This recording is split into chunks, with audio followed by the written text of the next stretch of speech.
What would it be like for you if you were known in front of the whole world for the worst thing that you have ever done? What if the worst thing that you had ever experienced or action that you had taken in your life was broadcast across the whole earth and everyone knew it as your biggest vice, is the thing that you are most well known by? Well, this is Vicky White's story, as many of us followed that headline recently in regard to the prison worker who'd worked for the prison for 17 years and then fell in love with a prisoner and helped him escape, and recently just killed herself, shot herself in the head when they were found. And so my name is Monica Maurer. I am a licensed professional counselor, and I'm also the director of the Center for Transformation. We exist in order to help you create connection in this lonely and disconnected world. And recently, as I came across this headline, I was fascinated by the fact that this woman, who is a well-respected prison guard for many years, for almost 2 decades, was found to have done such a thing where she was so well trusted by her community, by her peers, and then she did this thing where she fell in love with a prisoner and helped him escape and put all of us, really all of us, in significant danger. These kinds of events do happen. They are things that happen. There's past events that are similar to this that have happened where women or men fall in love with someone who is probably against their better judgment, someone that they wouldn't want to admit to falling in love with, and then do things that are outside of their character, outside of who they really are. So as I'm thinking about Vicky, she was 58 years old. Casey was 38. Interestingly enough, they both had the last name White. And so I'm considering how would this happen for someone that, they're living this life and then, this life of responsibility and like a moral upstanding in the community, and then to go ahead and do something like this in secret and risk everything in order to then just kill themselves. It's pretty fascinating. And I think for us as humans, things that people do that we maybe would think, oh, I would never do that, are fascinating for us because we think, how can a human do that? How can a human live a secret life? Well, one thing I think that is very interesting about her history is that she actually had a husband who, it was actually her ex-husband, but they lived together, and he died of Parkinson's in January. And so I don't know if you know anybody who has actually suffered with or has passed away from Parkinson's disease, but it's a very debilitating disease where there's an excruciating death as the person with Parkinson's is losing different faculties in a progressive type of way. And so it's just a miserable way to die, but it's a miserable thing for a caretaker who is suffering with someone who has this disease. To it's hard for the caretaker to just experience that, to be the one who is caretaking for that person day after day after day.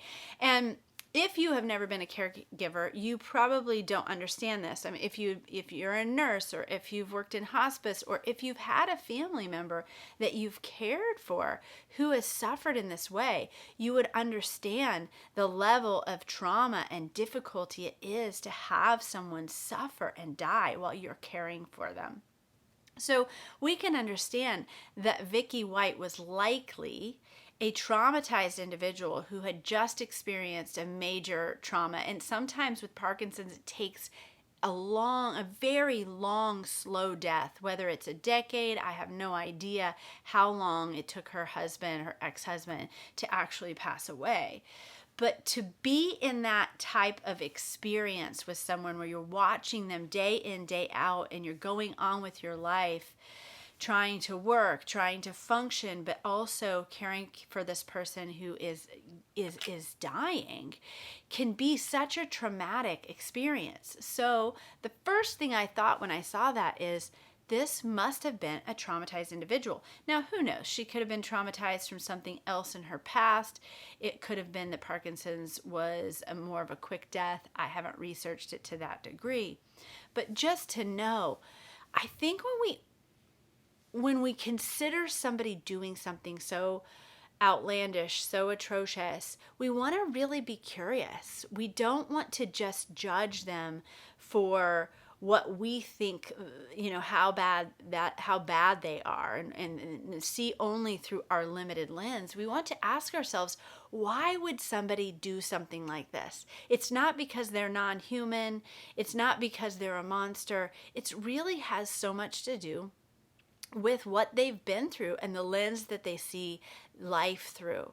So something happened along the way, or lots of somethings happened along the way to Vicky that caused her to lay it all on the line, to put it all out there. And we cannot underestimate Casey's involvement in that as well. So it sounds like his history is traumatizing women, of really being the kind of person who lures women into his manipulation and then abuses and harms them detrimentally. And so we see that this happened with Vicky as well. Somehow he got in her good graces and convinced her to help him escape. I mean, what kind of psychopathic manipulation is that? To be able to convince a prison guard of 17 years to lay her whole life on the line, to sell her home, to sell all her belongings, to empty her bank accounts, and give you everything. Risk their entire livelihood. I mean, she was only 58. She could have lived, at least a couple of more decades and made a life for herself. Her husband, her ex-husband, who I'm assuming she was caretaking, had just passed away. So she could have gone on and experienced a life outside of that. Why did she not do that? Why did she lay it all on the line for this man who had already ruined his life by traumatizing other people? Why would she put herself in that position?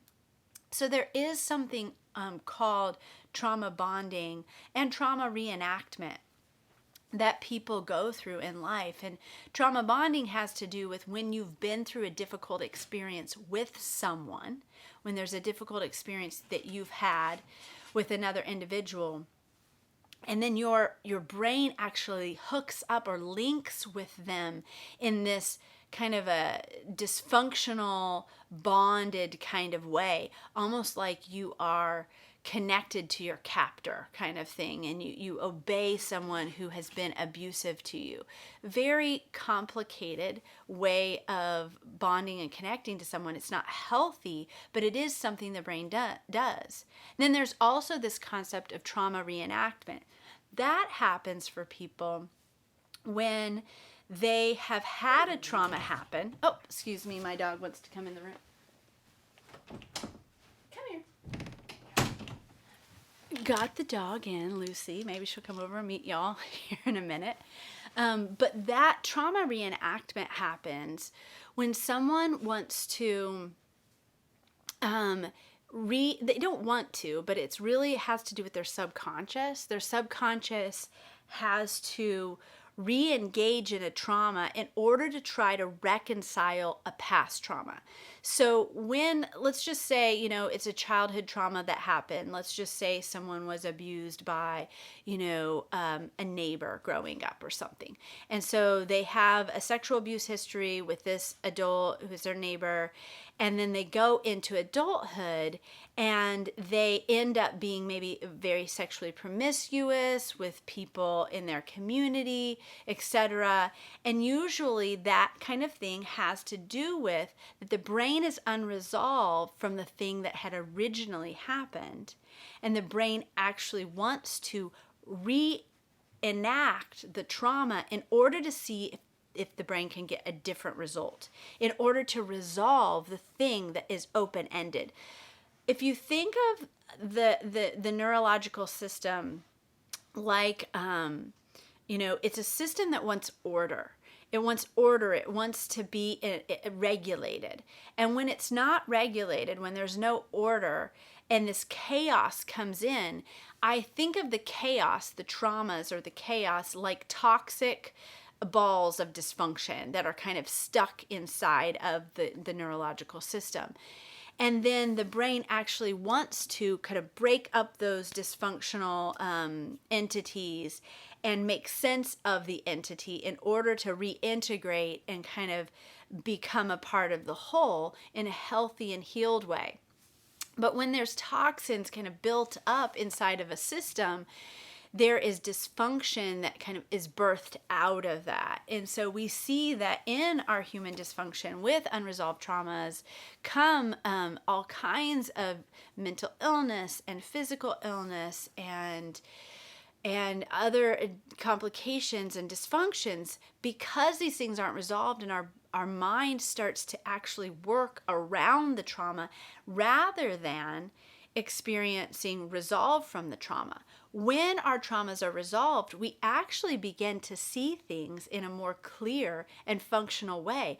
Our resolved traumas actually produce wisdom in our life, which is super exciting. We can actually use our traumas to grow.